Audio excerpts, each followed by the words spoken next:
I am officially opening our Sustainable Tairāwhiti meeting, and I'm asking Councillor Tupara to open with Karakia for us. Just microphone. Thank you, Councillor. Ai Karakia tīmata tātou nei hui, tēnei te aroa rangi nui e tūaki nei, tēnei te aroa papatuana koe takoto nei, tēnei te aroa rangi rau ko papu e takoto nei. Kia rau te tapu ai o tāne ki raro tēnei te pōnau mai te ao. Karanga te ao e piri, karanga te ko tāne e piri e tata. Waka maua kia tīna, tīna, hui e tāki e. Kia ora, and thank you for that. Good morning, councillors, and to anyone online, a warm welcome to our Sustainable Tairāwhiti meeting on the first day of winter. Beautiful sunny day. Apologies, I do have an apology for lateness for Councillor Pahuru Huriwai. Any other apologies? If not, can someone please? Yes, we had an apology from Rawania. Her family is very sick, all of her children. Oh my goodie. Apology for Councillor Parata as well. Moved by Councillor Wharehinga, seconded by Councillor Gregory. All in favour, contrary, carried. Thank you for that. Any declarations of interest? Councillor Alder, just can I just ask everyone, remember microphones? Yes, I have a property that's been affected by the Tairāwhiti flooding. Thank you. Okay, let's move to our minutes, councillors, page 4. Annie sent these out a while back, and just a gentle reminder, when she sends it out and you do have some issues or want to update something, please just flick it back early, because I think it's best if we can get the feedback back early. But I think we've had 14 sets of eyes over these minutes, so I'm happy to move those. Seconded by Councillor Cranston. All in favour, contrary, carried. Thank you very much. And we move to page 9, which is our action sheet. And the 2 actions on there are for the end of the year or later, one in November and one in August. And I assume Dr. Magnus's person will follow us up. Joe, yep, all good? Yep, through you, Chair, yes. Abby Wiseman, our Senior Policy Advisor, will follow up on that action. Right, and Yannick, yours is only due in August. The freshwater planning update.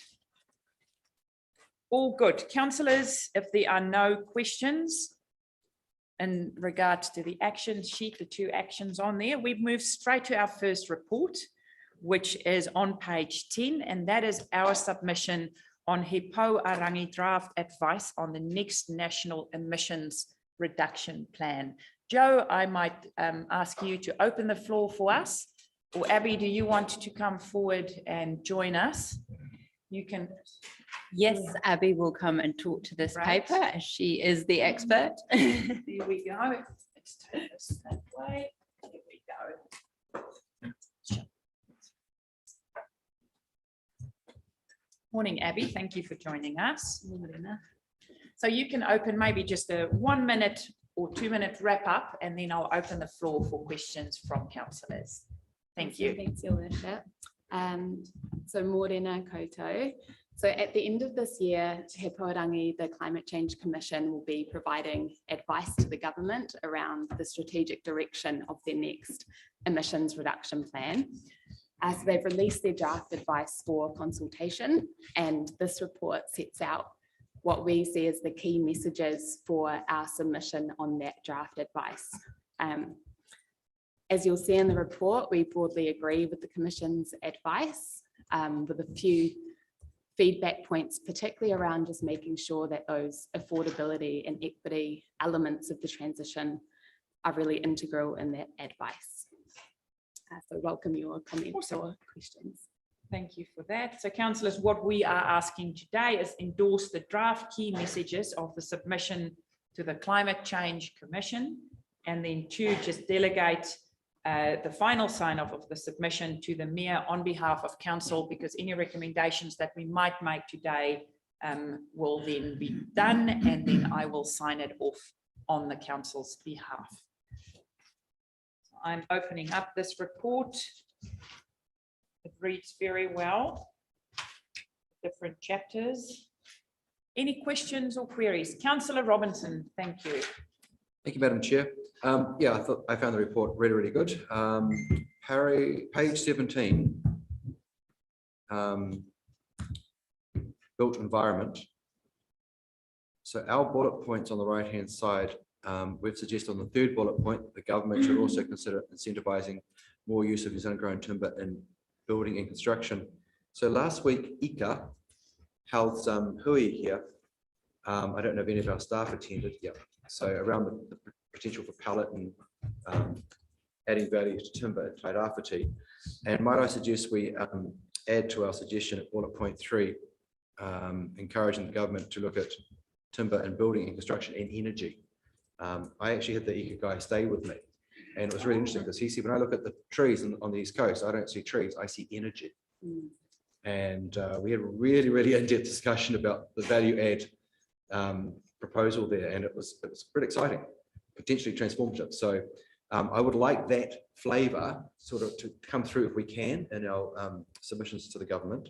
Like the opportunities. In there. Yes, yes. And the next page, the fourth bullet point, key point relevant to GDC, talks about community scale renewable electricity generation projects can be local and regional benefits. Our energy policy, GDC's energy policy, I remember reading it 3 years ago, and it was an archaic piece of work then.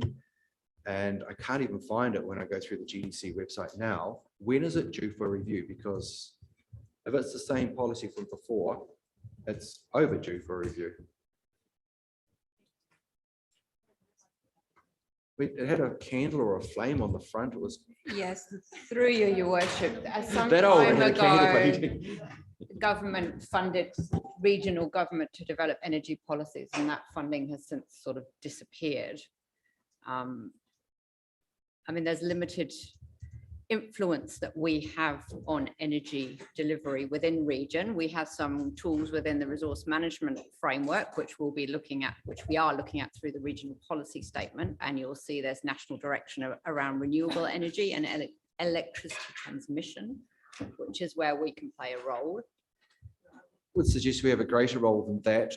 We have a role to coordinate between, Trust Tairāwhiti, potentially our CCTO, but also when it comes to the future development strategy, our housing blocks. We know that Tairāwhiti is energy deficient. We know that it's energy vulnerable, and we know our communities outside the city are energy vulnerable. So I think our scope for responsibility probably extends beyond more than just implementing a national strategy that comes down from central government. I think we can be proactive in this space, and I would like us to be proactive in this space because there are many, many balls in the air around energy, and there's going to be in the next, 5-10 years, and we will be a key player in that space. So through you, your worship, you can definitely consider that through your next long-term plan, how much effort we put towards an energy strategy. It's not within the work program at the moment, and starting that work would mean we'd have to stop doing something else. I would also say the regional spatial strategy will bring in those considerations as well as we move into the new system. Thank you for that. Any other questions? Good morning, Councillor Pahura. Why we're on page 10.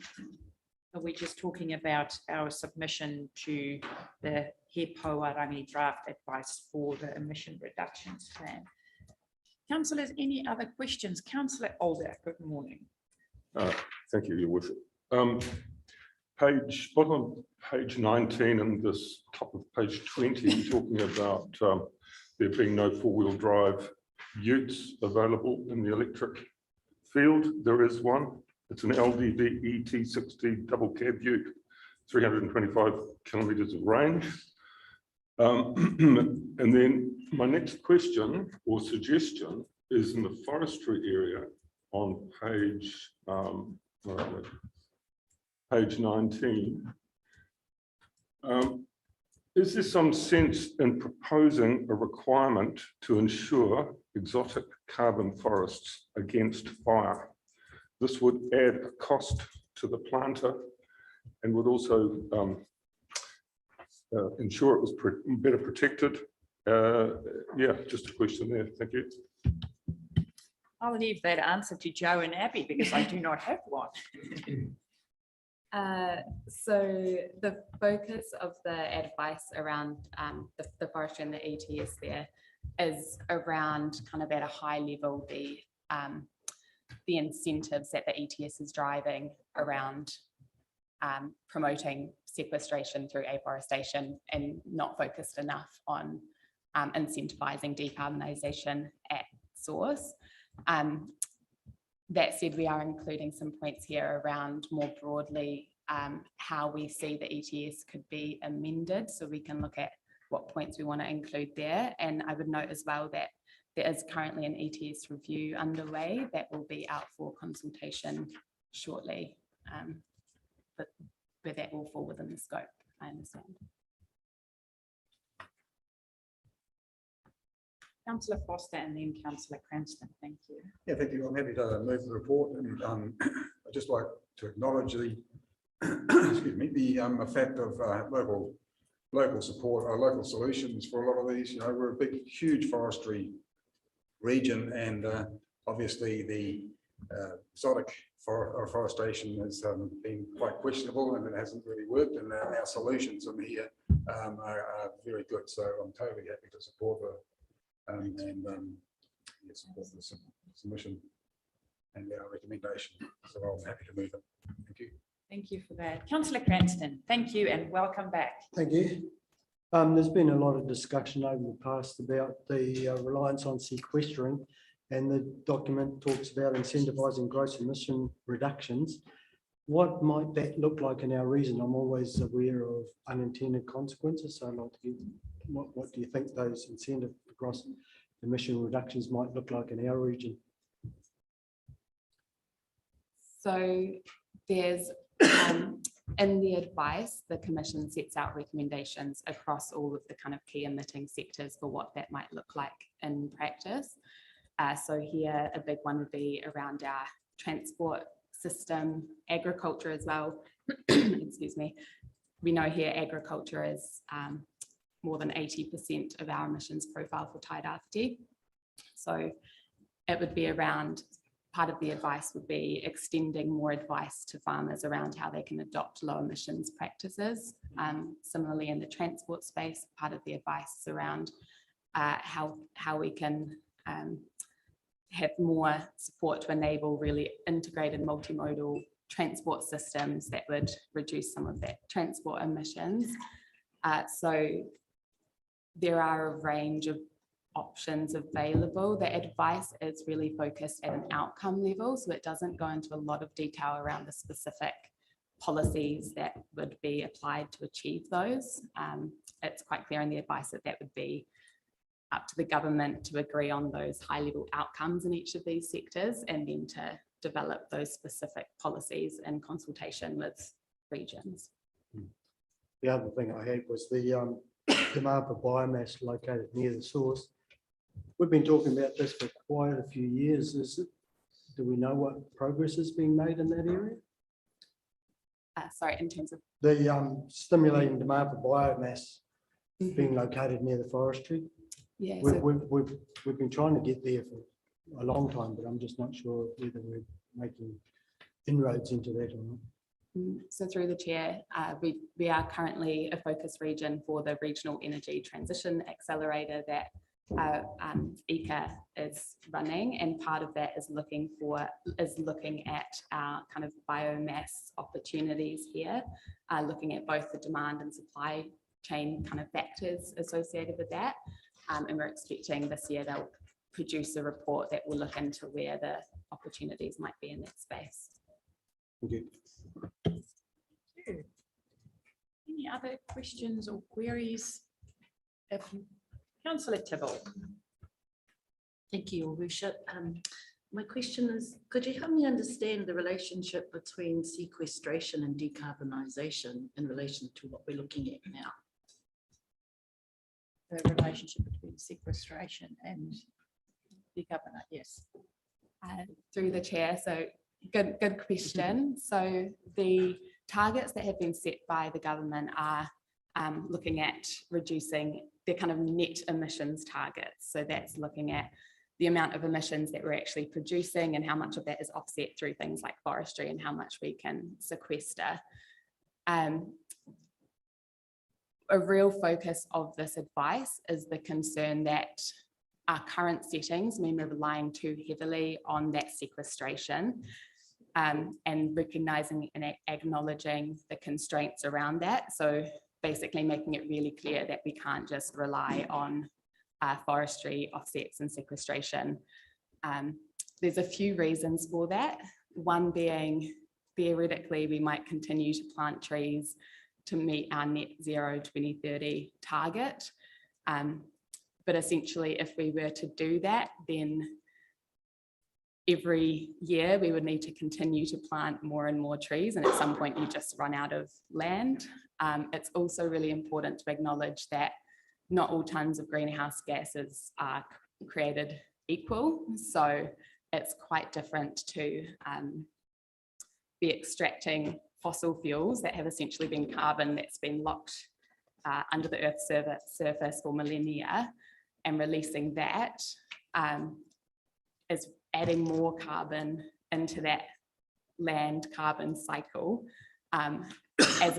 which is quite different to if we're planting and cutting down trees, which isn't actually affecting that overall balance of carbon in that life cycle. One of the real issues is that currently under current settings, it's a more cost-effective option to plant trees and sequester emissions that way than it is to actually invest in the technologies needed to draw down emissions at source. Does that answer your question? Thank you. Your answer gives me more clarity to what we're actually discussing here. And so the value of your explanation allows me to understand that this is probably the poor man's example of how to deal with the problem. Kia ora. I just wanted to get that clarity. Thank you. Thank you, Councillor Tibble. Councillor Telfer. Yeah, look, thanks for the report, because I think it's pretty well done, and you've covered the explanations from the council view.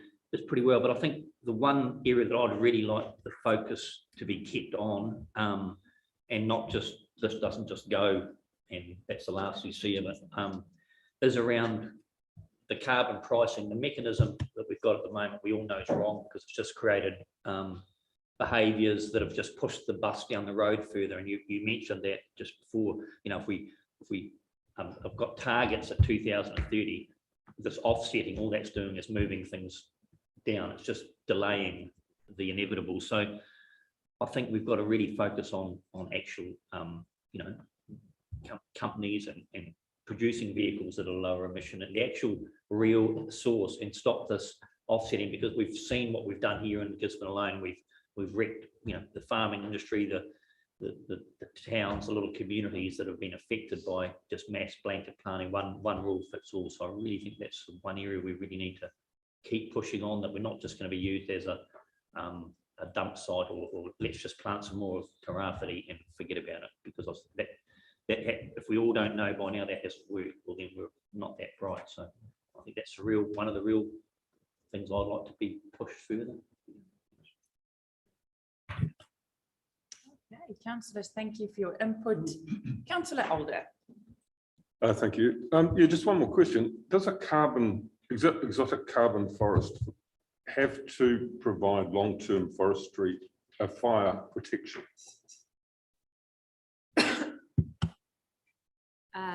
I would have to check that and let you know. I'm not 100% sure.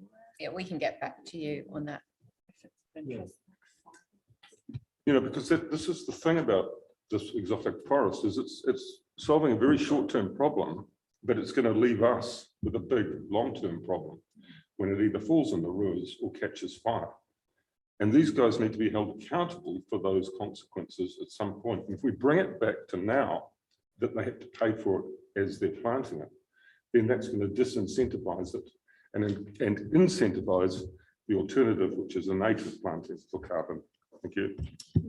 Right of reply, Councillor Foster. Just one right of reply, and there's one sentence that just stuck out to me throughout this whole submission, and that's the current ETS setting also provides perverse incentives to plant the wrong tree in the wrong place. This needs to be addressed. Yeah. And that says it all, you know, that's carbon farming, the whole lot, you know.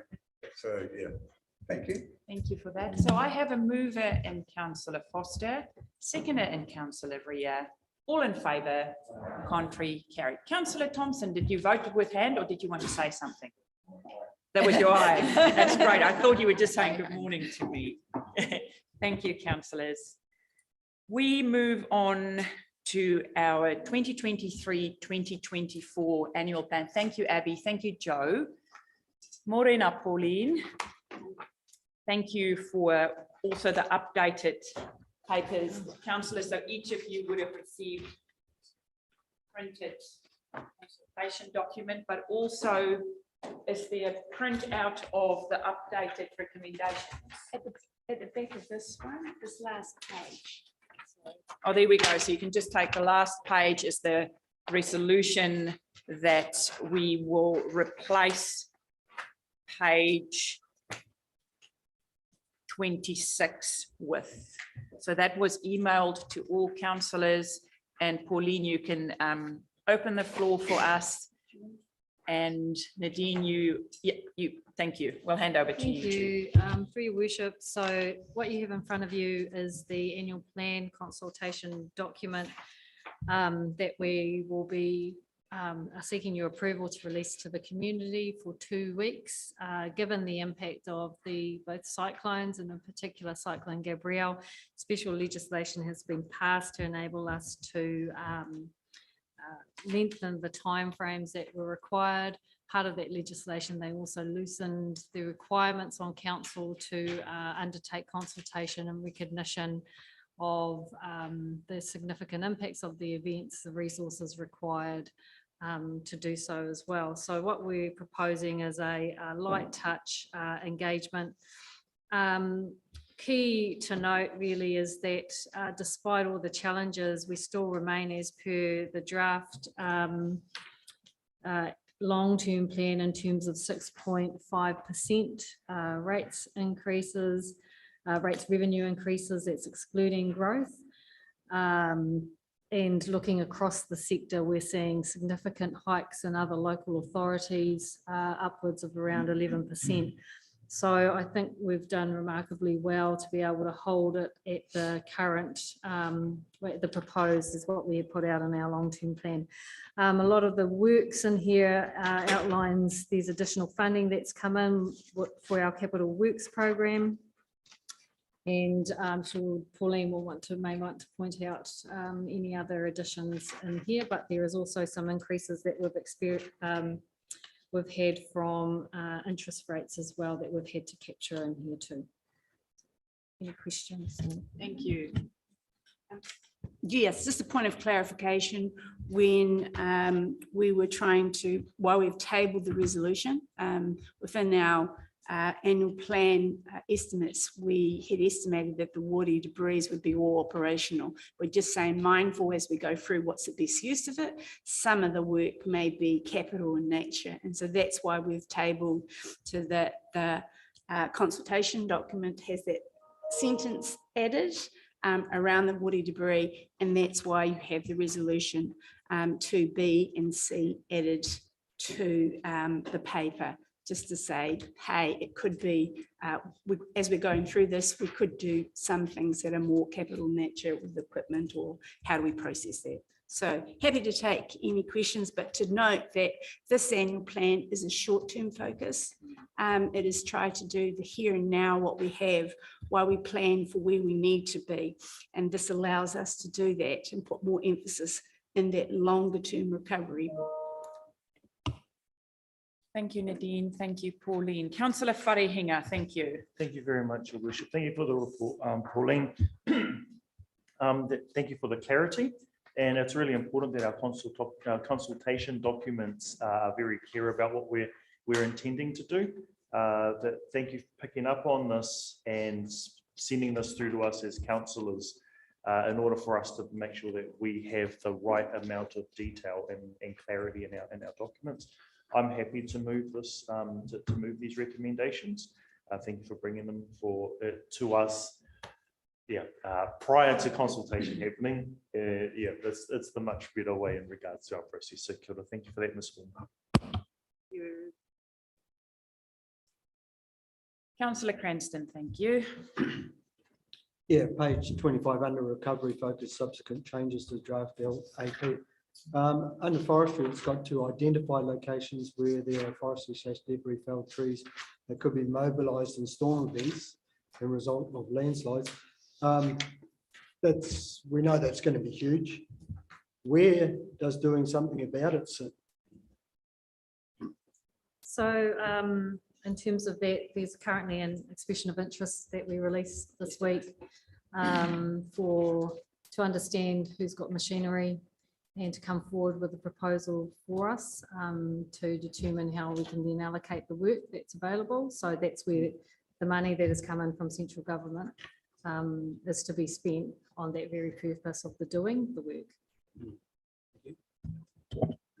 Councillor Foster, thank you. Great report, good annual plan. On page 30, 32, bullet point 1, about the processing and disposal of sediment and debris and the management of debris on council-owned property, extending to including beaches, which is great to hear. So of that 31.4 million, there's obviously going to be some amount that is allocated. And I've read later on down the track that it's going to go towards machinery for the long term to help chipping and all that kind of stuff. And in the paper last night, we just saw a local company who has acquired the ultimate weapon for chipping and to help our solutions here. And I'm just hoping that we don't have to go through another winter of debris and woody debris on all our beaches right up the coast here and locally. So, and can we implement this, quite rapidly for the new year and hopefully have all our moana nice and clear for winter, or managed anyway, so we don't have a huge pile up everywhere. That is through your worship, that is the intention of the funding that we were provided to address with the immediate impacts of woody debris and sediment. So the team are just working through that process in terms of the expression of it. So there's lots of different funding pools available. So just there's $10 million for that MPI has for woody debris. That's split $3 million to Hawke's Bay and Tairāwhiti each, and $4 million of that's contestable. There's $31 million that we've got for cleaning up sediment and woody debris. We put in a proposal to MFE on that basis. That was, we needed to get land for the disposal of it, plus also some machinery. There's also in there the $7 million for commercial properties, and there's another $30 million for whenua Māori, and that's still to be determined how that works. So 13 million of that 30 million is for Te Tairāwhiti.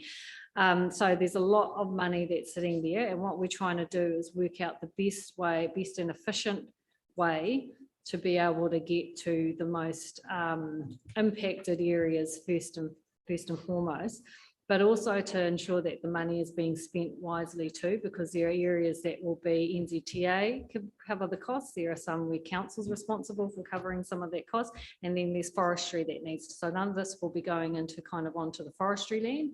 Our expectation is that they will be cleaning up that themselves. So in terms of the machinery, we're aware of a number of contractors that have already geared up and bought some machinery in anticipation of this, but we need to work through a fair process around who's got the best machinery, what that actually looks like, and the proposal in terms of costs and implementation as well. Right.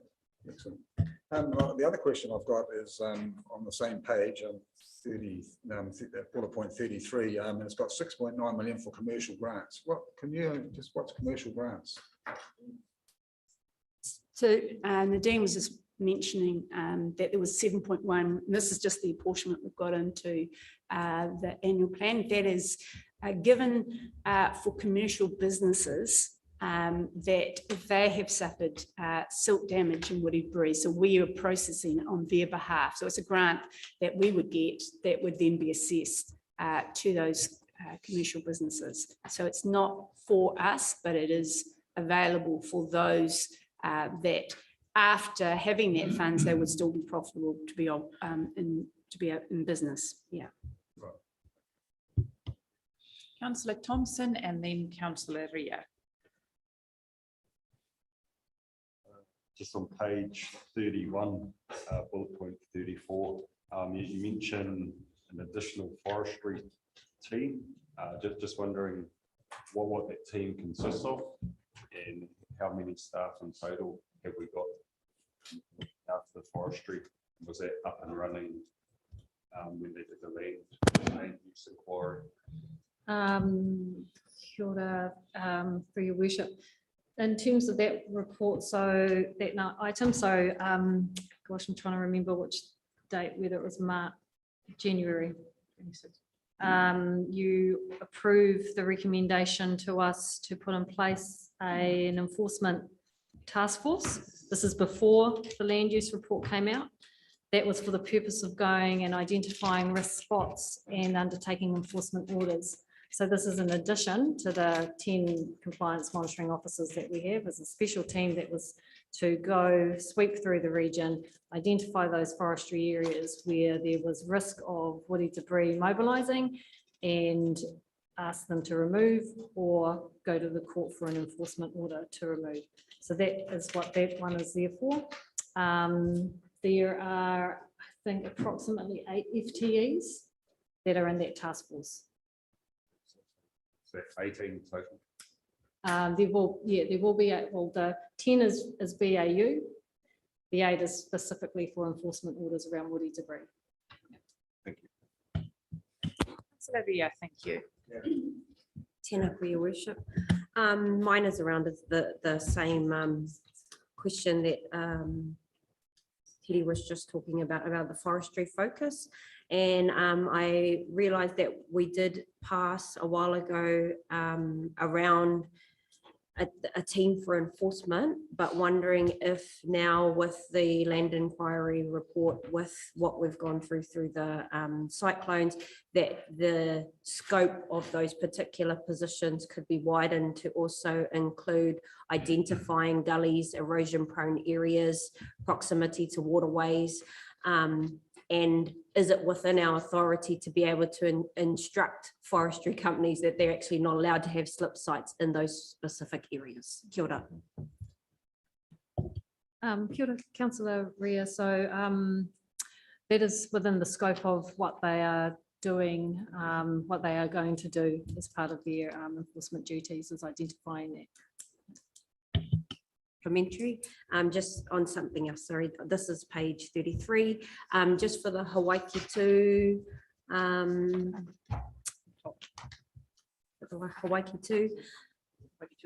yes, so has the asbestos been removed? Is that completed and is work underway? Kia ora.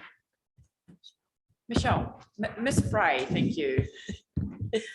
Through the chair, so we are about to procure that work, so that's imminent. The asbestos hasn't been removed yet, but we are about to get underway. Councillor Alder, thank you. Thank you, Your Worship. I've got quite a few questions. Shall I go all at once, or? I think we see how it goes. Maybe Okay. we stop and then if it's answerable right there and then I think we Okay. just. We'll start with this one. Page 31, flood protection number 40. The 4.2 million continually going to be spent on the western banks of the Waiapu. I just wonder if this area didn't flood, whether we shouldn't be sort of getting that machinery reallocated to primary areas of most importance, like Te Karakia. The other question. Can I just answer them as you go along, if that's okay? Thank you, Councillor Alder. So the $4.2 million is the current plan and the long-term plan. There is $100 million of flood control work that was announced, but we don't know what that split is between ourselves and Hawke's Bay. The team have budgeted circa $4 million for some work in Te Karakia. and along with other works across the region. So we are hoping that we can get that external funding to then put to those, the other areas. Page 31, number 38, funding of 1.5 million.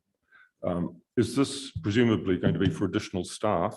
And does that come into the woody debris surveying and other bits?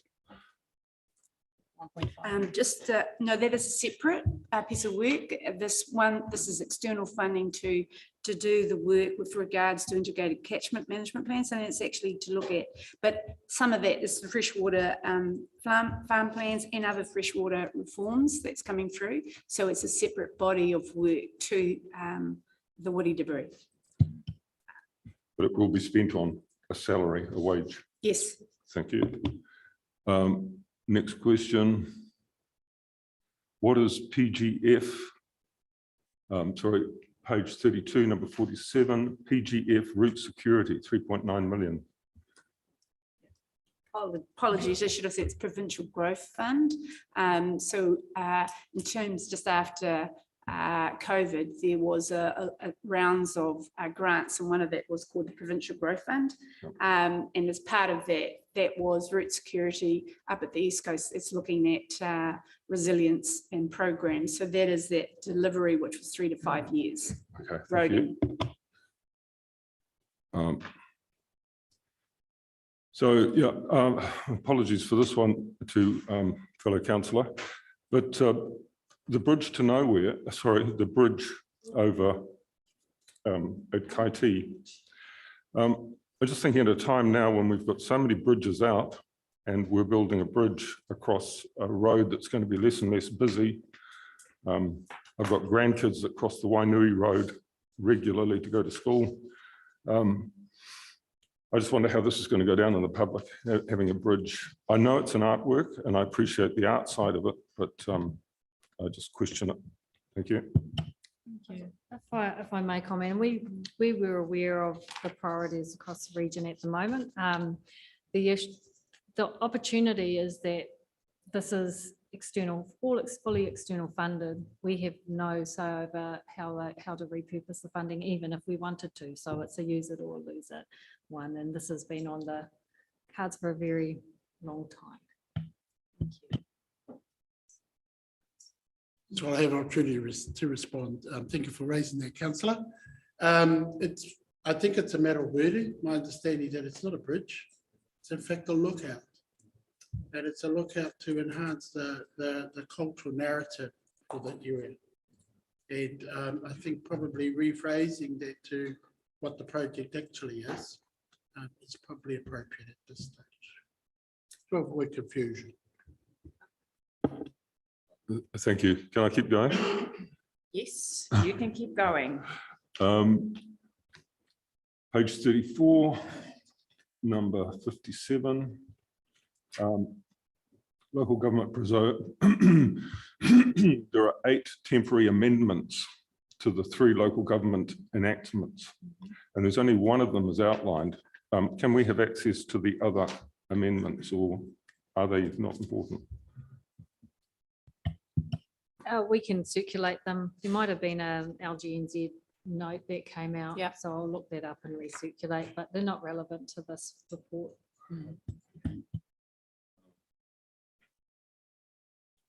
Page 36. The communication plan proposed consultation document and hearings. Will, in an event like that, will all comments in a thing like that be made public? Yes. Yes, thank you. Are we going to get into finance at this stage?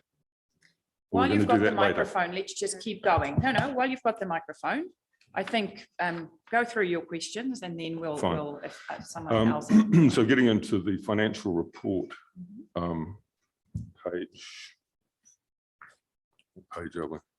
page 47, expenses, employee benefit expenses. I know I brought it up before. They're planned to go up from current year 30.6 million to 33.42 million. And as noted before, it went up from 22 to 30 over 3 years. This is a 10% increase in the forthcoming year. And yeah, is it a 10% wage increase, or is there significantly more staff being employed over and above the grants that have been already given to those extra staff?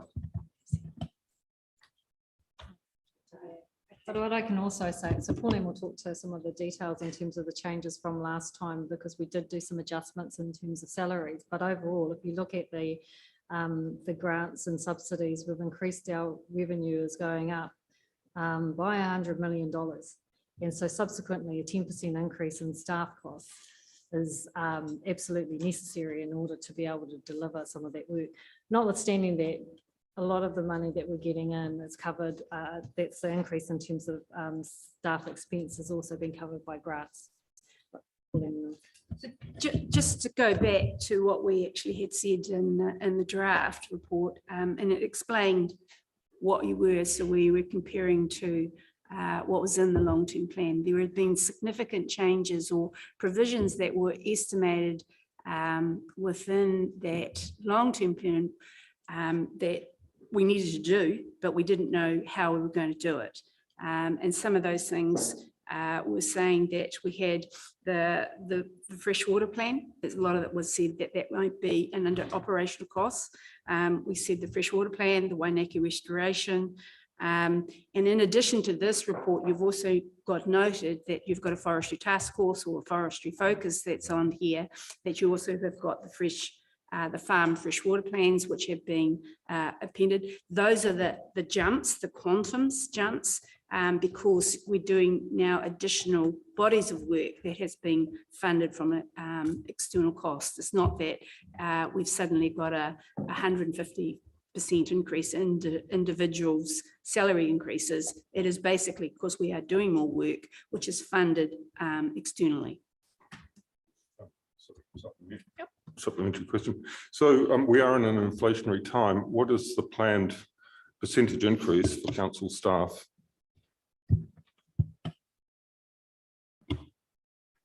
It'll be rated on the bill rates. So we get that from LGFA, that they tell us. And so all of our assumptions, we have to have basis of why we're making that.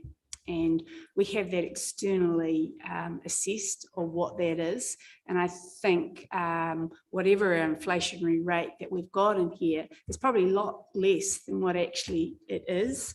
But we didn't increase it. And we've said that in the last ones. We know that inflation is going to be a big task for us going forward and how we deal with it. But in here, I think it was about 2.6. You're finished. Thank you. Councillor Telford, thank you. Yeah, look, my question has already sort of been asked in a way, but I'm just wondering around, after attending a couple of meetings in the Karakia one the other night, when we're looking at township upgrades going forward, I'm just wondering whether or not, because a big thing that came out of there, a big fear that people had was around drainage and their drains and everything else. And I'm wondering whether or not this is a golden opportunity to be able to go back to communities and talk about these township upgrades that have been, are in the plan. I'm not saying shelve them, but I'm saying maybe delay them and talk to them about what priorities that money could potentially be. I think just saying we're not going to do a township upgrade is not the way to go. I'm talking, we're still going to do it, but we pushed it out. But we actually talked to those communities about it, and I think Colin mentioned before, you know, around stop banks. Stop banks that held up well in this, this event we've had showed that they actually didn't breach, but we had some that did, and that's what I'm talking about. Maybe talking to those communities and repurposing some of that money into the areas that they actually want to spend. Thank you. Anita, thank you. Kia ora, through the chair, Lillian has already been in touch with those communities to look at what the prioritisation is for them, with a view to working in towards that recovery lens. So that's a task that she's undertaken. Councillor Robinson, thank you. Building on that question and the answer, I would want to make sure that we didn't redirect funding that had been allocated for township upgrades to mahi in those townships, which actually could be funded, because there's a lot of other funding coming in to address those matters anyway. And I think if we ring fence these projects, because some of these townships have been waiting, a decade or longer for upgrades for playgrounds or even footpaths or quite fundamental basics. And there is literally hundreds of millions of dollars being pumped into this region, and we just got to be smart. And I trust our staff to be smart. So I think those can still be kept in the plan, Rob. Thank you for that observation. Councillor Cranston and then Councillor Gregory, thank you. Yeah, it's no surprise that we've got financial challenges in front of us, but I just want some clarity around 29, which is paragraph. And that's the loan for the difference between what Kotahi is funding and what we will need to fund. So this year it's 80K, but the following year is 480K. Will that be ongoing for a long time? And related to that, under 52, use of loans and reserves rather than to raise rates, but the interest is looked at in as a concern for future rates. The interest increased by 1.3 million, i.e. a 1 million shortfall. So the health of our reserves comes into question there about because we're depending on them a fair bit there, and just what that does mean going forward into our predictions for funding. There's a couple of things, and you're right. As we go into the next LTP, one of the things that are we have to consider is inflation rates is more than what we've actually allowed for now. It's at least 11% higher than what we know it is to be. What we said in the draft when we addressed those shortfall of the both interest and depreciation costs, we said if we're doing this and smoothing the impacts of it, why we were also simultaneously trying to actually reach our peak for our infrastructure investments in that first 3 years, was that the smoothing that would occur and around to about 26, 27. So it would drop off. We would actually then be coming to take it into account. So that's how we dealt with those impacts, because when you take it off, when does it occur, and what will be the impact to the ratepayers when you take that smoothing off. The other part, yes, it is a real issue with regards to the local share of the roading bill. And we have stressed that significantly, that even a 5% on the quantum of what we have to reinstate is going to be a significant cost to our region. And we've stressed that all the way along. How we still have to wait out to see what would that mean and how do we work through that with central government as well. Thank you. Councillor Gregory, thank you. Thank you. First, just a couple of points. The first thing is the 1,000-year bridge, which is fully externally funded. So exciting to see some progress on this. It was on the table when I first got on council and probably before that.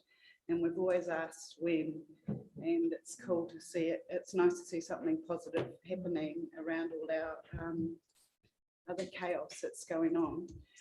Also, a lot of people talk to me about the water supply, and I guess it's not in this annual plan, but I recall we were looking at a second supply investigation at one point, and is that sort of like a 10-year plan in there, or what's happening? Yes, so this is a short term. So some of the things that we've got in here, what do we need to do over the next year with our water supply with it? And in this short term view, there is a capital project that says on page 33, sorry, and it's the third bullet point under 49. it says the limited filtration. And in that, it says, okay, we've got our existing system, it's back up and running. What do we need to do to be able to produce the water that we have and make it more resilient? And that says, just due to the murkiness of the water and things coming out there, we need to be able to have something that produces it and is actually more efficient. So that's one part of it. So this is basically the short-term response. The longer-term response will be what are the plans and what are the designs about what do we need, where we need to be within that 3 years and beyond approach. Councillor Tupara, thank you. Just following up on 55. Just regarding to feedback from the community, I think I'm wondering whether or not, given the recent weather events, whether we should consider extending the 2-week period to ensure that our community has sufficient time for feedback, or particularly in the light of not holding hearings. My preference would be to have hearings. But if that falls foul of time, resources. But it is a trying time for our community, and there's something being reflected in the questions for everybody around the table.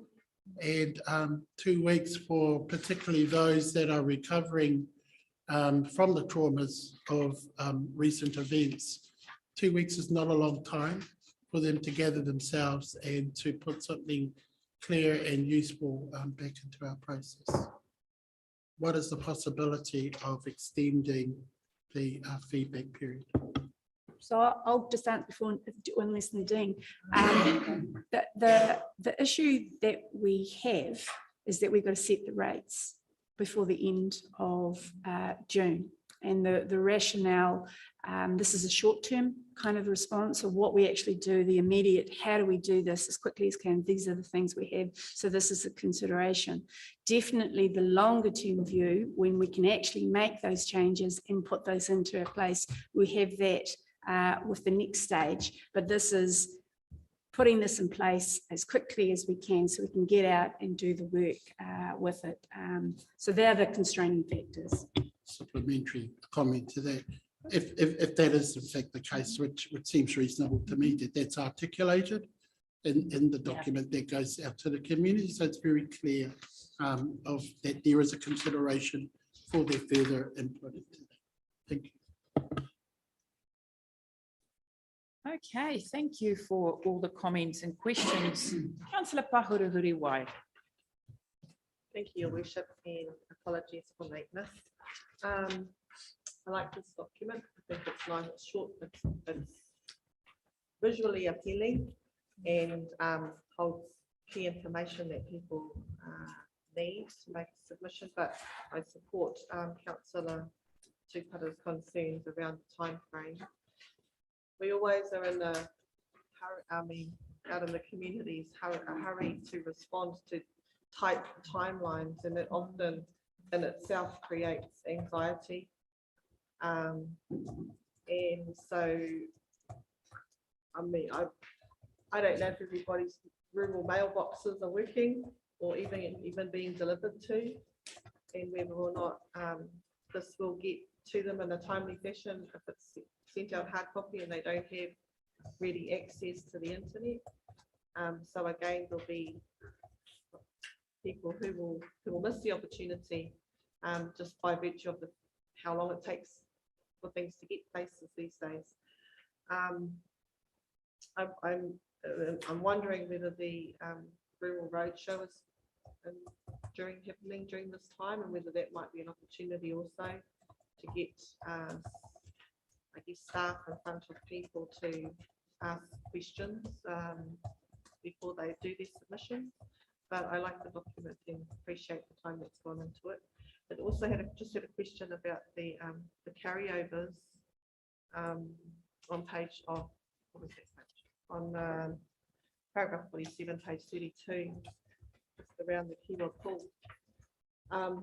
So these carryovers and the delays and completion, is that 1.1 million additional to, or, you know, if things take longer, then it costs much more, right? So are there additional costs over and above these? For your worship, no, they're not. So there were time delays as a result of the cyclone. So just accessibility and trying to get equipment across from Hawke's Bay to here. So we are, in terms of that project, tracking on budget. So that will reflect the time delay that we've experienced in that. So it won't accrue anymore unless there's something else that pops up between now and open day. Let's hope not. Thank you. Councillor Tibble, thank you. Through you, our worship, question. In relation to 2-week responses from community and annual plans, what do we know about the last 5 years in terms of the return in relation to the community's response to annual plans?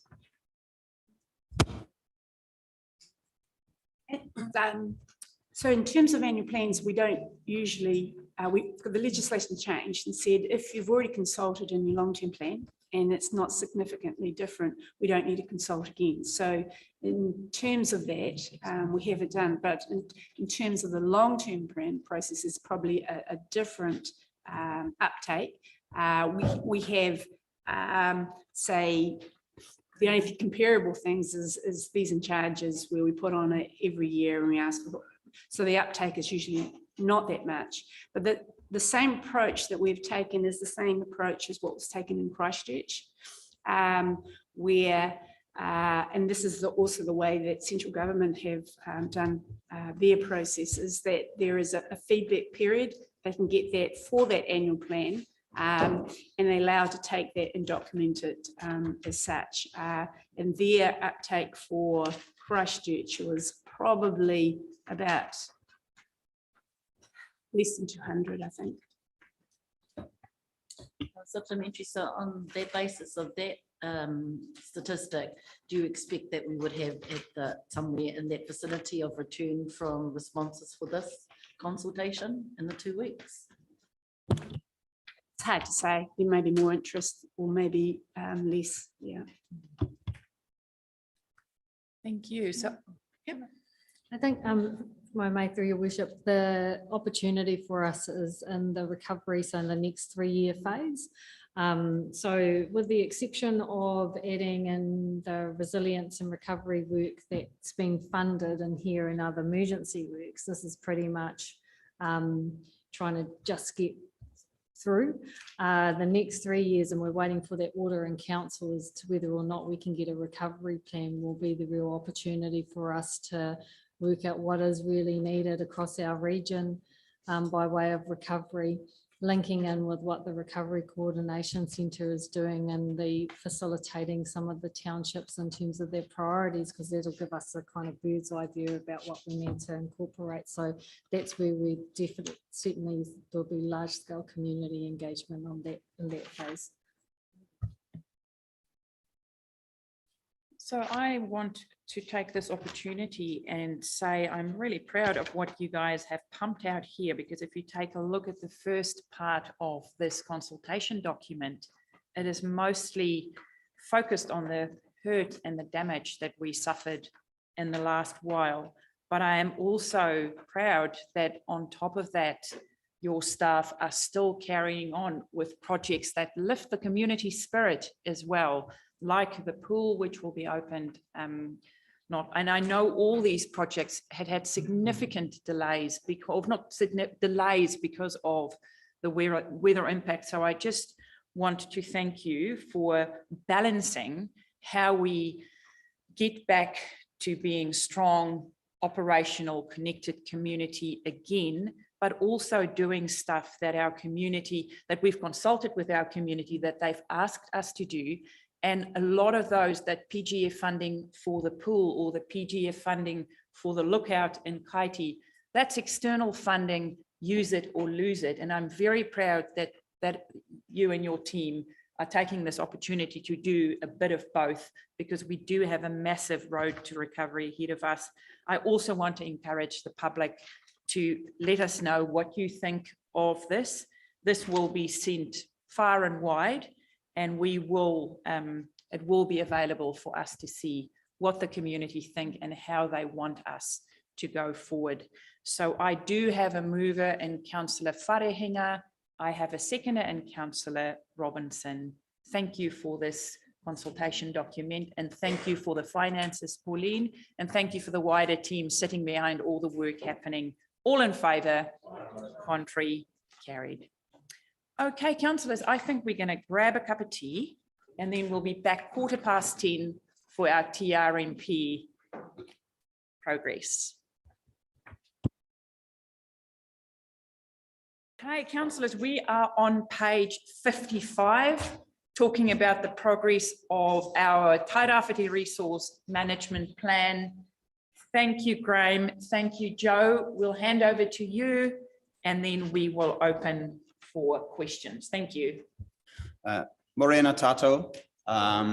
So through the chair, we're just going to take the paper as read. If you have any questions for the Freshwater Improvement Fund, they will go to Yannick, who's sit over there.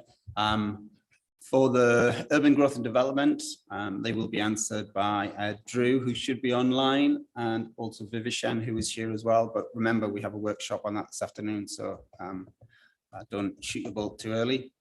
And thirdly, the RPS, Regional Policy Statement questions, will be answered by Yvonne. I can answer any questions on the overall direction of the programme and on budgetary issues. Good, thank you for that. Okay, councillors, it is quite straightforward, just an information noting report just on the progress. Councillor Ria, thank you. Tēnā koe, Your Worship. I just had a couple of questions. So as I read through, especially in the freshwater space, there is referral to both tangata whenua and mana whenua. And so I know what my understanding of tangata whenua and mana whenua and the differences between the two, but I just wanted to more understand what the council's understanding of the difference between those two particular groups. Through you, Your Worship, I could probably answer that, well, at least from my perspective, Councillor. Perhaps Mr. Takarua will have a different perspective again. But from my perspective, in terms of mana whenua, we wanted to recognise the 6 key mana whenua groups that we've recognised through the regional policy statement.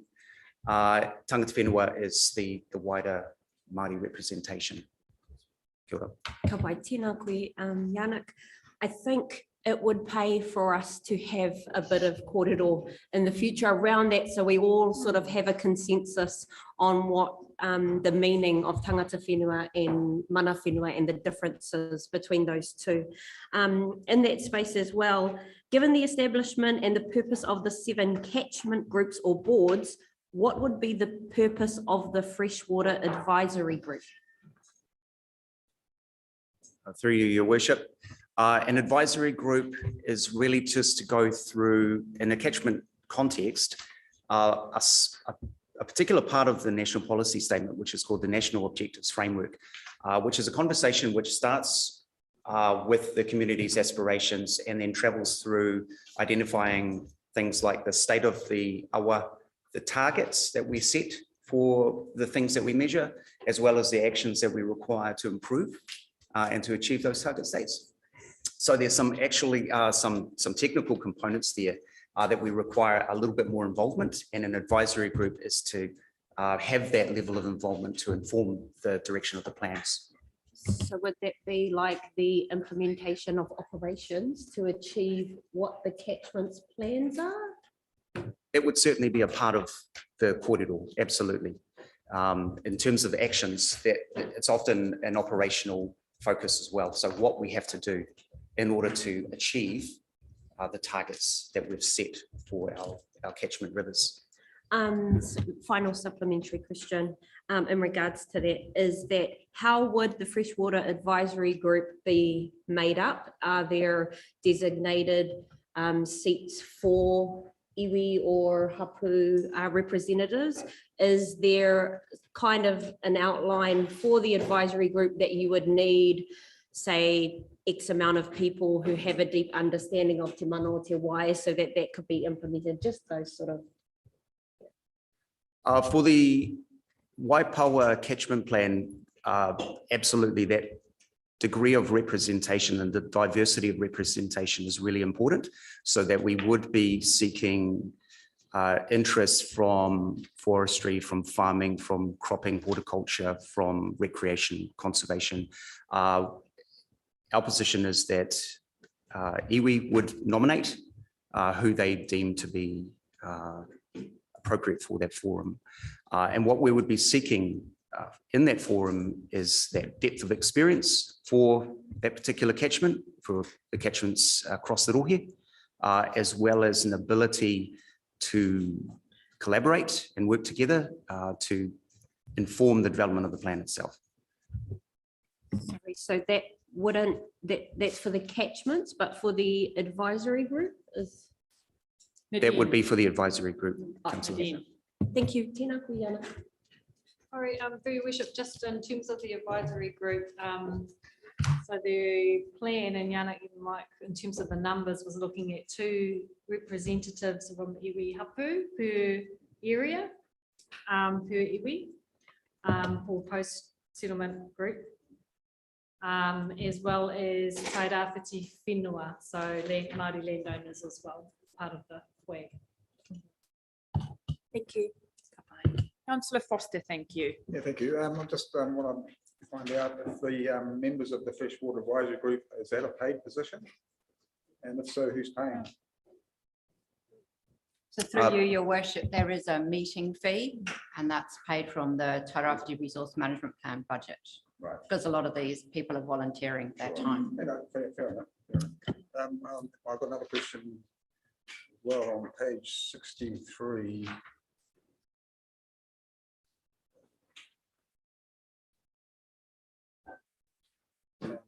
Number 22, the establishment of a TRMP co-governance structure continues to be on hold with no clear pathway forward. So through you, your worship, actually do have a small update on that. We have been discussing this topic with the iwi technicians. You remember that we have iwi technicians from the four of the iwi and Tairāwhiti working with us on the Tairāwhiti plan review. So we're providing the iwi technicians with some additional context and information about what the co-governance committee would be doing and what their delegations could be. And they will be reporting back to their CEs and subsequently maybe their boards to look to make a decision on whether it's something that's progressed or not. The difficulty, or not the difficulties, but the challenge is with the resource management reform underway as well, and the potential for regional planning committees.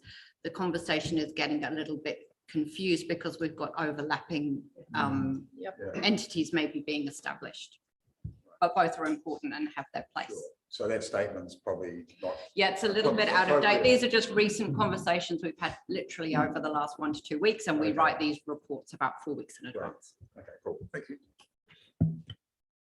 Councillor Telfer, thank you. Yeah, just a clarification, really, Nadine. You just mentioned about the makeup of the of the advisory board. I didn't quite get how many people there would be on it. You said there would be 2 representatives from each. I'm just trying to get my idea of how many people are actually going to be on that advisory. And there's other stakeholders, which Yana can. Yeah, I can speak to that.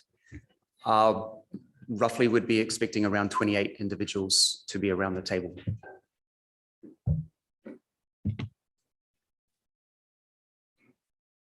Okay.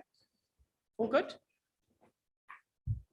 Yeah, just does seem a lot of people to be paying for as an advisory board. I would have thought that's a bit.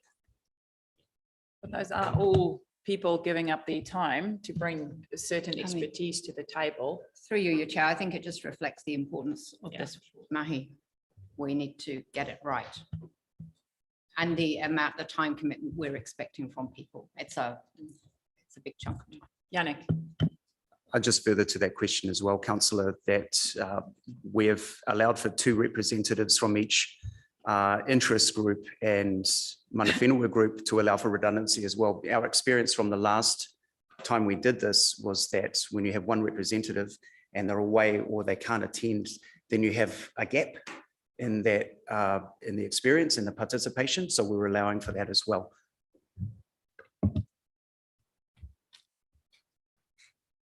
Councillor Robinson, thank you. Thank you. I will be honest, I was really concerned when I read the report, particularly the areas. I mean, granted, yes, we know what's going on with Gabriel and all the other resource challenges. But I'm really concerned around the urban growth and development corridor that's in this report. And particularly around the intensification theme, which is strongly referred to multiple times in it. Now, when I read it, I was thinking to myself, when did we sanction an intensification strategy or intensification housing or our direction for urban growth and development was intensification? Because that just seems to be this very strong theme that comes through in the paragraphs dealing with it. And that's on pages 55, 56, 58, 61. I know we got the workshop after this, but my memory when we last dealt with this was that our core infrastructure issues and costs are going to be the major barrier to any intensification in some of the main suburbs in town. And when we did that exercise in December, we really identified that the Glenelg area was with the best bang for buck, gave us the most potential sites, et cetera, et cetera. So I just flag it. I know we've got the workshop next, but I just kind of felt that this didn't reflect where I thought we were sitting and was trying to work out why. But Joe, if you can give us some. So through you, your worship, although there is a lot of mention of intensification in the report, and there has been through various council meetings and discussions a focus on intensification, but also greenfield development. So it's not an either or. You remember through our climate change discussions and thinking about how we revitalize the CBD, for example, there's been lots of discussions around bringing in more housing into the CBD. We know we've got infrastructure challenges, whether we decide to go out or up. And in general, the theme was we should do a bit of both. And that will be some of the discussion that we'll continue in the workshop as well, in terms of the preferred spatial scenario. It's not one or the other, but we also recognize that we've already got intensification happening. You look at some of the kind of order developments, for example, and our current plan does not reflect that type of development, and people are unsure what it means, what it looks like when it's done well versus what it looks like when it's not done well. Well, that's probably what people dwell on, to be honest.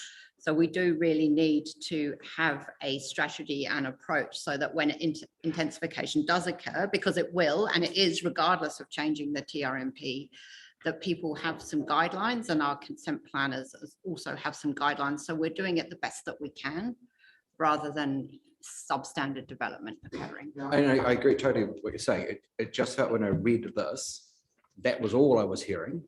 And urban growth is massive and essential. And all I was hearing when I read this, and I thought, well, we've got the workshop this afternoon, let's see what comes out of that. But that I'm just getting, that's my vibe. That's the vibe.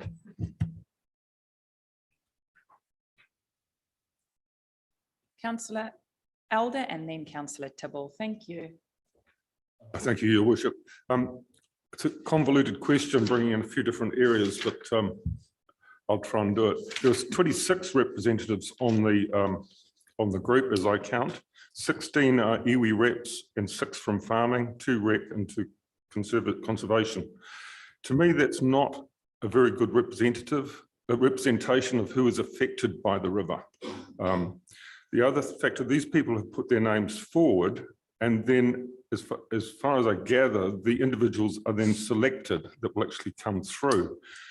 I want to know a bit more about that selection process, and is there manipulation potential in that? Going back, the Tairāwhiti is a separate catchment and has its own set of problems. And are these not going to be drowned out by the massive representation potential from the Waipawa catchment? This also leads on to a tricky sort of situation, which I think maybe was highlighted on Sunday, and I'm sorry I missed that,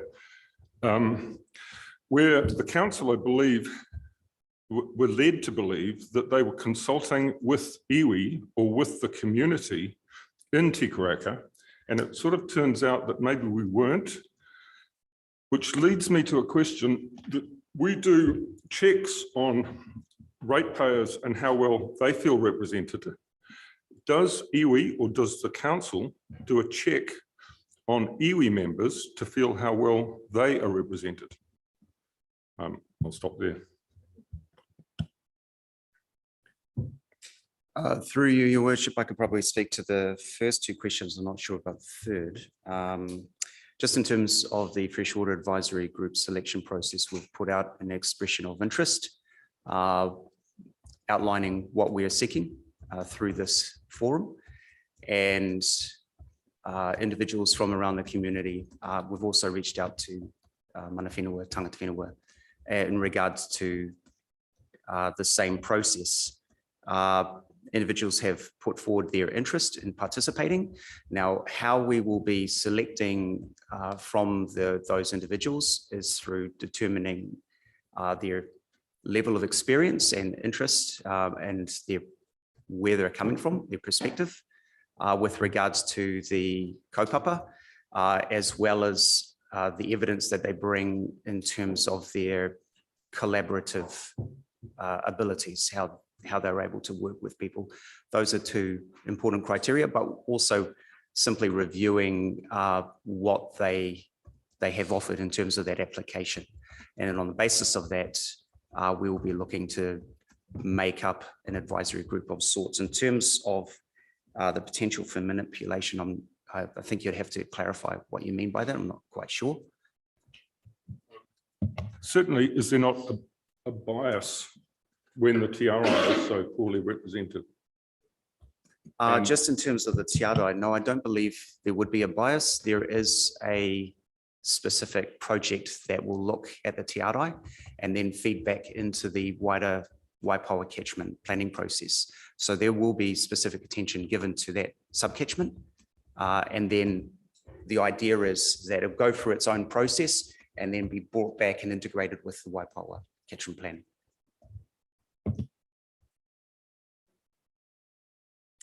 Councillor Ria, thank you. Kia ora. Tēnā koe, Councillor Elder, just in terms of your last pātai, I wasn't quite sure about exactly what it was that you were asking. In terms of iwi appointing or hapu appointing their representatives, are you saying that does the council have a way of proving or grading the capability of nominated persons to be a part of that group? Is that what you were asking? I guess I'm asking, what is the process? Who gets put, who does represent iwi, and what is the selection process for that representation? So through you, Your Worship, we are working with iwi and other mana whenua directly to work through that, because I think it's dangerous as council if we try and decide who should be appointed to different groups. It's my understanding that I've received notice through one of my environmental programs that if we have any who are particularly inclined towards freshwater management and the further developing and rejuvenation of our waterways, then we should get together and support their submission to the Freshwater Advisory Board. Kia ora. Councillor Tupara, thank you. Thank you, Your Worship. I think I'm picking up on the point made by Councillor Ria. For me, reading this report, as a local Māori, I find it very confusing in terms of the terminology that gets used here. A Māori is described by a dozen different terms, either as a hapu, iwi, a tangata whenua, mana whenua, whether or not the iwi authorities, part of a catchment group, a stakeholder group, a community group, and so on. And I think it needs to be very clear what council understands those terms to be. And I raise that given the significant amount of pressure that are on our people to be engaged in process, not only locally, but nationally as well.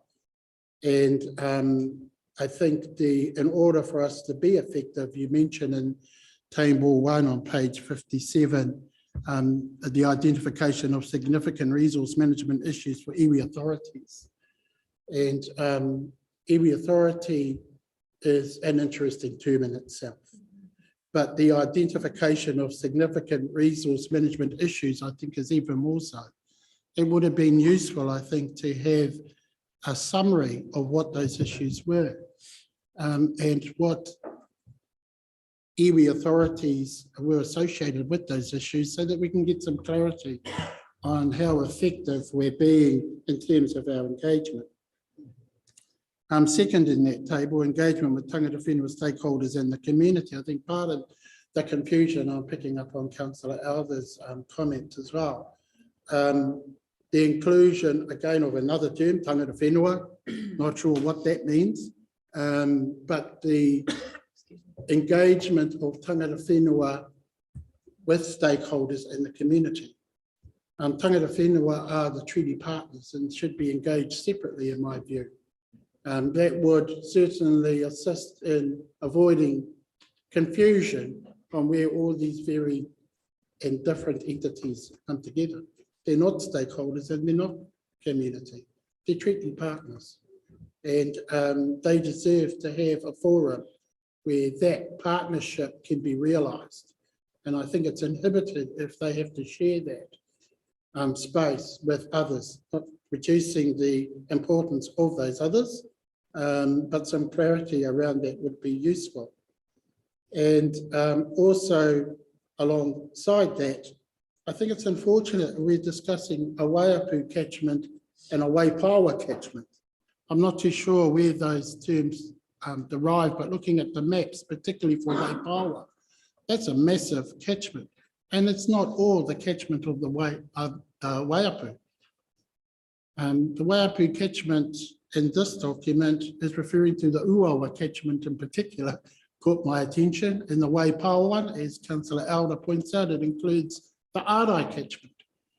And I think the expensiveness of those catchments are probably down to some practical process for council, but I think it's unfortunate to label them with traditional names that don't fully describe the traditional context around which you're then asking iwi to engage. And having said that, following on from Councillor Rea's comments around the advisory boards, you're also mixing the iwi. So sitting on the board for the Waiapu catchment are folk that will also have input through the advisory board into the Waipawa catchment. And the Waipawa catchment iwi having input into the Waiapu catchment. Again, I see that as being at odds with the manner in which we engage with tangata whenua. It creates an entity that puts them at odds with each other. And I think we should be considerate of them, given the pressures we're putting on them to participate in our process, knowing that they are also very, very heavily engaged in other processes outside ours. Thank you, Your Worship. Through you, Chair, several points raised there, and I've attempted to note them down. So apologies if I have missed something, because there were some important points raised. To the terminology question, to some extent, we are driven by the statute, which just does use a range of terminology, sometimes interchangeably and maybe not in the best way, but we can try to do better in our future reporting. Because that doesn't necessarily mean much to you sitting around the table or to those listening. In terms of the RPS issues of significance, that is the terminology used in the Resource Management Act, and it specifically refers to iwi authorities in that context as well. We did do some work with the previous council on resource management issues of significance, and we can provide that information to you all again, so you all have that as a base. But we are working with the iwi technicians to develop those issues of significance to iwi, and the RMA refers to it iwi authorities. So we will be reporting back on that. We don't have that collated in a package for you currently. And there'll also be some engagement that the iwi wish to lead out on that as well. In terms of how we report on engagement, so the intention is not that mana whenua are lumped in with stakeholders, but we can maybe do a bit of a separate section on the approach to engagement in a future update, so you can see what's planned, because this is quite high level and brief. What else did we have in there? Oh, the catchments. So yes, they are rather large catchments, but within those catchments, and I think we've discussed this before, we have freshwater management units, for example, like the Tairāwhiti, which allows for a more specific place-based response within a wider catchment plan. I imagine the naming of those catchment plans is something that will be worked through with those catchment advisory groups. You know, we have a name, a working name at the moment, if you like. In terms of the representation of different iwi on different catchment advisory groups, so that's something we've been working through. So the intention is not for Ngāti Porou, for example, to be sitting on the Waiapu catchment plan. So we're working through making sure that's clear and the right iwi are on, or the right iwi and mana whenua groups are on the right catchment group advisory groups. The Waiapu, of course, has its own joint management agreement with Ngāti Porou. So that's a different context again, and we don't have, for example, Ronga Whakata involved in that joint management agreement. And was there something else in there? Have I missed anything? Yes, I think you have. I'm sure I have. I think it's a matter of fairness to folk that are being asked to engage, and the level of that engagement is of significant importance to them and to us. And it's ensuring that we're taking care of all the parties we require to be in that space. And that when we're doing that, we are considering very clearly what the traditional context, the cultural context are for those parties. And that we don't compromise their cultural context or be party to that compromise, despite what a national level resource management act might place on us. That we take care of our community in that fashion. Councillor, who was next? Telfer and then, oh, Tibble and then Telfer. Thank you. Kia ora, Your Worship. Joe, can we go to page 61, and this is point 10, bullet point 2. Could you explain tranche 1 of the National Freshwater Farm Plan rollout, please? So through you, Your Worship, so the freshwater farm plan regulations are imminent in terms of being released and taking effect. Rather than have them switch on at once for every region in the country, the government has decided to take a tranched approach. So there are 3 tranches or 3 stages. Tairāwhiti was originally intended to be in the first stage, but then given the impacts of Cyclone Gabrielle, we've been pushed to the 3rd stage. So it's basically the sequence of when those regulations turn on and when landowners have to have freshwater farm plans under the new regulations, as opposed to our existing rules in the Tairāwhiti Resource Management Plan, when they have to have those farmlands in place. So it just gives our farmers and our landowners a bit longer to do that. Thank you. Just a supplementary, in relation to what you just explained, and also looking at point 11 in terms of what that big work is in relation to Te Mana o Te Wai, establishing the freshwater advisory group, the regional freshwater plan and the Waiapu catchment plan, and then going over the page to point 22, where we have the actual risks in relation to all of that, yes. My question is, In our space as Māori ward councillors and as members of Māori community, there is a different understanding about what tranche 1 is and how iwi are thinking about that at the moment in relation to the intelligence that we hear about as iwi members. And my question is there more relationship building to be done with iwi currently, given that you explained earlier that there are multiple timelines on and that last week this wasn't happening and now we've had to change this document, that we have all this ground shifting consistently, and that as subsequent national reports have arrived in the time of Gabriel recovery, could it be that it's actually time to bring all those iwi together to actually check our common understandings are actually the same in relation to all the works and moving parts at the moment?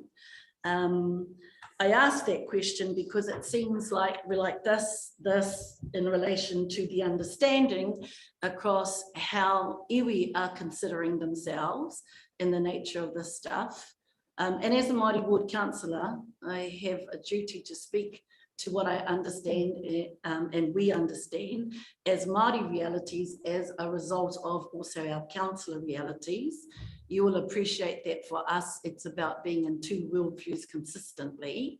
And we are trying to be responsive in a way on both sides, as I'm sure Nadine and her staff will are too.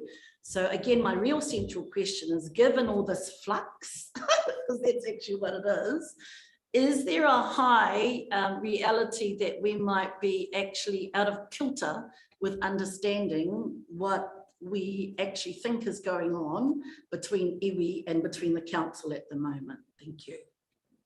So through you, your worship, back to the tranche 1 question. So there are, MFE is using the phrase tranche 1 for multiple different work streams. So I think the tranche 1 you may be referring to and iwi may be referring to is resource management reform, tranche 1 regions. So we have had Hui, MFE hosted Hui between iwi and GDC staff were invited as well. And we do know that there is a keen interest, at least from some iwi, if not all, in being a tranche 1 region for the rollout of the resource management reforms. So those conversations are ongoing. So that may be the disconnect there, different tranche 1s. Thank you very much. Councillor Telfer, you were next. Yeah, I'll try and get this right without upsetting too many people, but right through. Look, this is no specific page. It's on quite a lot of different pages through this whole report and other reports we've been dealing with. And I think this comes up all the time about who we should be consulting with. And I think I feel for staff, because on anything, who they actually should be consulting with. And I think the only way forward here is that we have to deal with that and come up with some way of a forum, and it could be the all the iwi, one person or one group you can go to ask who do we consult on this, because this is just coming up all the time. We've got so many things in papers that are having to be delayed because we're waiting for consultation, and I think a lot of it is people don't know who to consult with. And I don't know whether I got that right or put that right or not, but it just seems to be a theme coming right through this. It's really, really hard to know who you are supposed to consult with, because, you know, sure, like Nick pointed out, you're not going to consult with on something way up in Ruatoria with a group that's living out here on the flat. So I just think it's a really hard place for staff at the moment to actually be able to know who and get it right. So maybe that's a conversation we could have with the iwi chairs or the CEOs or both in a group, to actually come up with a way of, so they can contact and actually come up with, we get that right somehow.